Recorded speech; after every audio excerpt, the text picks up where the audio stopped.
چاہیے تھا، شاید آپ کو جواب پہلے ہی مل جاتا اور ہمیں آپ کو یہ سب یاد کرانے کی ضرورت ہی نہ پڑتی۔ بہرحال بات کرتے ہیں زید حامد صاحب سے، سینئر تجزیہ کار ہیں۔ زید حامد صاحب، اسحاق ڈار صاحب نے مثال دی ریاست مدینہ کی، سرکار دو عالم صلی اللہ علیہ وسلم کے اسوہ حسنہ کی، بڑی اچھی بات ہے، بہت خوبصورت ہے، لیکن اس دوران اور اپنی ذاتی زندگی ان کی دیکھیں تو آپ کے کیا خیالات ہیں اس سارے معاملے پر؟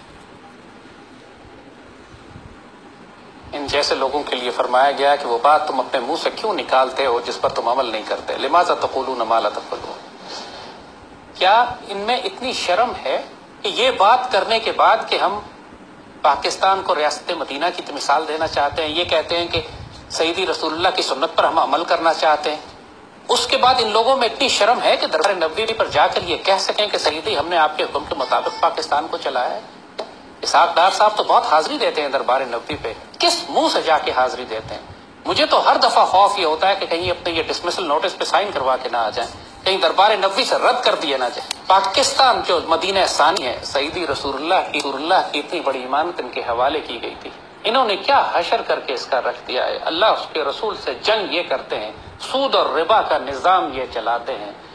وہ سیدنا عمر اور خلافت راشدہ کی مثالیں یہ ہمیں دے کے چپ کرانے کی کوشش کرتے ہیں، اپنی مورل کریڈیبلٹی، اپنی ریلیجس کریڈیبلٹی بنانے کی کوشش کرتے ہیں کہ جہاں پہ سیدنا عمر سے 2 چادروں کا سوال کر لیا گیا تھا، ایک بڑھیا پوچھتی ہے کہ عمر ہم آپ کی اطاعت نہیں کریں گے جب تک آپ ہمیں یہ نہ بتائیں کہ 2 چادریں آپ پر کیسے آئیں۔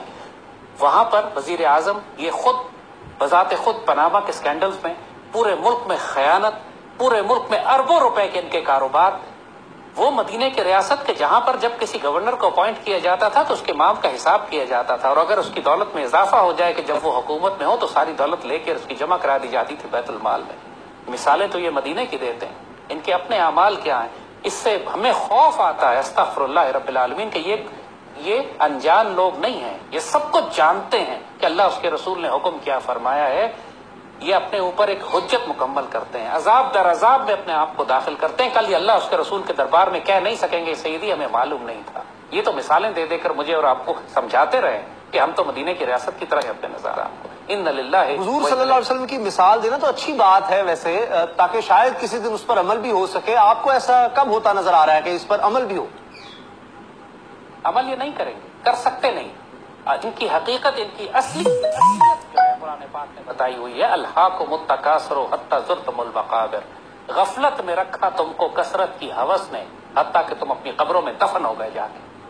یہ وہ لوگ ہیں کہ جو اللہ کے دیے ہوئے مال میں سے صدقہ خیرات نہیں کرتے، یتیم کے مال کو ہڑپ کرتے ہیں، یہ پورے معاشرے سے غریب، مسکین، بیوہ جو محتاج ہیں ان کے رزق سے نوالے چھینتے ہیں۔ یہ جو ٹیکس لگاتے ہیں، ٹیکس لگانے کا کیا مطلب ہے؟ یہ جب آپ ایک روٹی پر، ایک آٹے پہ، ایک دودھ پہ، آپ گوشت پہ، آپ مکھن پہ جب آپ ٹیکس لگاتے ہیں، سبزی اور پھل پہ ٹیکس لگاتے ہیں، تو اس کا مطلب ہے کہ اگر ایک غریب مسکین مزدور 100 روپے کی سبزی اپنے یتیم بچوں کے لیے لے کے، اپنے مسکین بچوں کے لیے لے کے جانا چاہتا ہے تو 30-40 روپے اس میں سے اسحاق ڈار نکال لیتا ہے۔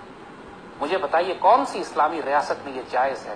یہ حرام در حرام جو ٹیکسز لگاتے ہیں، ابھی بجٹ میں جو انہوں نے لگایا، سیدی رسول اللہ نے فرمایا حدیث شریف جن کے مفہوم ہے کہ سب سے ناپاک اور پلید اور بدترین لوگ وہ ہیں جو مسکین عوام پہ ٹیکسز لگاتے ہیں، ناجائز ٹیکسز لگاتے ہیں۔ انہوں نے کب زکوٰۃ کا نظام نافذ کیا ملک میں؟ اگر زکوٰۃ کا نظام یہ نافذ کریں تو ان کو یہ سینکڑوں اپنے سیلز ٹیکس اور جی ایس ٹیز اور یہ ہزاروں ویلیو ایڈڈ ٹیکس اور پراپرٹی ٹیکس اور سیل ٹیکس کچھ نہ لگانا پڑے۔ لیکن یہی بات، یہ نام لیتے ہیں خلافت راشدہ کا، سیدی رسول اللہ کی اسوہ حسنہ اور سنت مبارکہ کا، اور عمل کرتے ہیں سود اور ربا کا، سیدی سے جنگ کا۔ اس سے بڑی منافقت اور کیا ہوگی؟ لماذا تقولون ما لا تفعلون، اے استغفر اللہ، اے نکمے ناپاک پلیت افراد، تم وہ باتیں منہ سے کیوں نکالتے ہو جن پہ تم عمل نہیں کرتے؟ اپنے خلاف حجت کیوں بناتے ہو؟ چپ رہو، تم پتہ ہے تم کو، لیکن بار بار سیدی رسول اللہ۔ لیکن اس کا جواب تو یہ بھی آ سکتا ہے نا کہ وہ دور اور تھا، اس دور کی سادگی کے پیمانے اور تھے، اب تو دور ہی مختلف ہے، اب تو بڑی مشکل ہے اس طرح کی زندگی۔ دیکھیے، ان للہ و انا الیہ راجعون، ہم یہی کہیں گے، ہمارے حکمرانوں کا المیہ یہی ہے۔ آپ کو یاد ہے پچھلے دنوں ممنون حسین جو آپ کے صدر تھے، انہوں نے یہ بات کہی، علماء سے کہا تھا کہ گنجائش نکالیں، کوئی فتویٰ دیں کہ ہم سود کو حلال قرار دے دیں۔ ان حکمرانوں کا عالم یہ ہے، بدنصیبی یہ ہے کہ یہ شریعت نافذ کرنا نہیں چاہتے، نعوذ باللہ۔ یہ اتنی جرأت ان کے منہ میں ہے نہیں کہ کہہ دیں کہ ہم شریعت کو پوسیدہ سمجھتے ہیں نعوذ باللہ. ہم سمجھتے ہیں کہ 1400 سال پرانا نظام آج نافذ نہیں ہوگا. آج ہمیں یہی ماڈرن ڈیموکریسی اور سود اور ربا اور کیپٹلزم اور پولیٹیکل پارٹیز ان سب کے نظام پر چلنا ہے، چاہے یہ متصادم ہو اللہ اس کے رسول اور قرآن و سنت اور شریعت کے ساتھ بھی. یہ جس طرح ہم نے عرض کیا، یہ اپنے دل میں پوری طرح یقین رکھتے ہیں اس بات کو کہ آج شریعت پوسیدہ ہو چکی ہے، آج اللہ اس کے رسول اور قرآن اور دین نافذ نہیں کیا جا سکتا، ورنہ برسوں سے اختیار ان کے پاس ہے.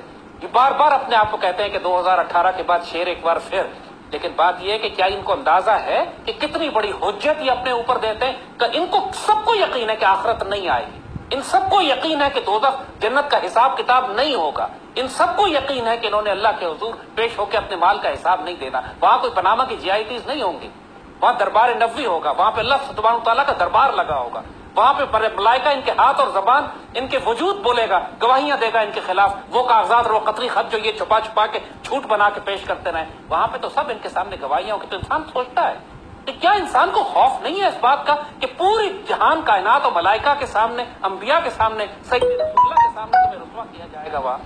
اس کے باوجود تم ان کا مبارک بھی استعمال کرتے ہو اور ان سے اعلان جنگ بھی کرتے ہو. ان میں سے کس نہیں ہے کہ آخرت آئے گی؟ یقین کیجیے گا، یہ صرف زبانی بات کرتے ہیں. لیکن اس سے فرق کیا پڑتا ہے؟ کتنا فرق پڑتا ہے؟ ہم نے دیکھا کہ کچھ مغربی ممالک میں اس کی کوشش ضرور ہے، زندگی ان کی عام آدمی کے قریب نظر آتی ہے، ان کے حکمرانوں کی وہی طرز زندگی ہوتا ہے. تو اگر ایک حکمران عام غریب ترین انسان جیسی زندگی گزارے جو ہم نے دیکھا اسلامی تاریخ میں، تو اس سے فرق کیا پڑتا ہے؟ اسامہ، حکمران کی ایک برکت ہوتی ہے. جب ایک حاکم عیاش ہو، بدکار ہو، بے شک امیر ہو، اپنے جائز پیسے خرچ کرے، لیکن عیاش بدکار ہے، اس کا لائف سٹائل جو ہے وہ ایک دنیا دار جیسا ہے، تو اس کا ایک نحوست ہے جو پوری قوم اور پوری ملت اور پوری امت کے اوپر آتی ہے. ایک مرتبہ ایک گڈریے نے، حضرت عمر کا دور تھا، ایک گڈریے کی بکری ایک بھیڑیا اٹھا کے لے گیا تو وہ رونے لگا. اس نے کہنے لگا کہ آج سیدنا عمر کا انتقال ہو گیا. لوگوں نے کہا تمہیں کیسے پتا؟ تم تو یہاں جنگل ویرانے میں بکریاں چراتے ہو. کہتے جب عمر زندہ تھے تو کسی بھیڑیے کو جرأت نہیں ہوتی تھی کہ میری بکری اٹھا کے لے جائے.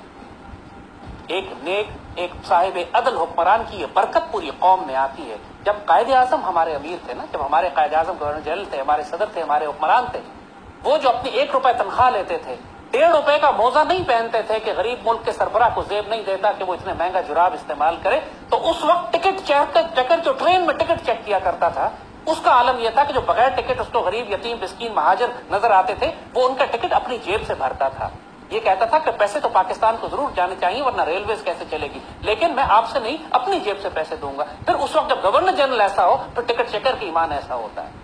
پھر وہ قدرت اللہ شہاب کی کتاب اٹھا کے پڑھیے تو بڈھا اور بڈھی اپنے گدھے کے اوپر بوریاں رکھ کے لا رہے ہوتے ہیں، قدرت اللہ شہاب کو دیتے ہیں کہ بیت المال کہاں ہے. شہاب صاحب پوچھتے ہیں کیا کام ہے؟ سوچتے ہیں شاید چندہ مانگنے جائیں گے، کچھ پیسے مانگیں گے. کہتے ہیں کہ ہماری بوریوں میں مسلمان مہاجرین کا سونا بھرا ہوا ہے کہ جو بیچارے رستے میں شہید ہو گئے ان کا مال و دولت ہم اکٹھا کر کے لائیں تاکہ ہم لے جا کے بیت المال میں جمع کرا سکیں. اس وقت گدھے گاڑی والا جو ہے وہ اتنا ایماندار ہوتا ہے جب آپ کے سربراہ قائد اعظم ہوتے ہیں. یہ فرق پڑتا ہے بچے کہ جب حکمران عادل ہوتا ہے، جب حکمران نیک ہوتا ہے، صالح ہوتا ہے، اپنی جیب سے خرچ کرتا ہے پاکستان پر، پھر اس کی برکت اور خیر ہوتی ہے کہ پوری امت نیچے صدقات اور خیرات کرنے والی، پاکستان پر خرچ کرنے والی ہوتی ہے. آج پوری ایک رکشے والے، ٹیکسی والے سے لے کر ایک آج سبزی والے سے لے کر حکمران تک سب چور ہیں، سب اس ملک کو لوٹ رہے ہیں. کیوں رمضان میں مہنگائی بڑھ جاتی ہے؟ کیوں ہر جگہ رشوت اور حرام خوری میں ہم اس وقت مسلمان ملک ہو کر پوری دنیا میں کرپشن انڈیکس میں ہم سب سے اوپر ہیں؟ شرم سے ڈوب مرنے کا مقام نہیں ہے. وہ اس لیے کہ ہمارا وزیر اعظم پاناما کا چور ہے، اس لیے کہ ہمارا باتوں پر ہمیں سوچنا چاہیے. بہت شکریہ زید حامد صاحب آپ کا. ہم سب قصوروار ہیں، میں خود کو بھی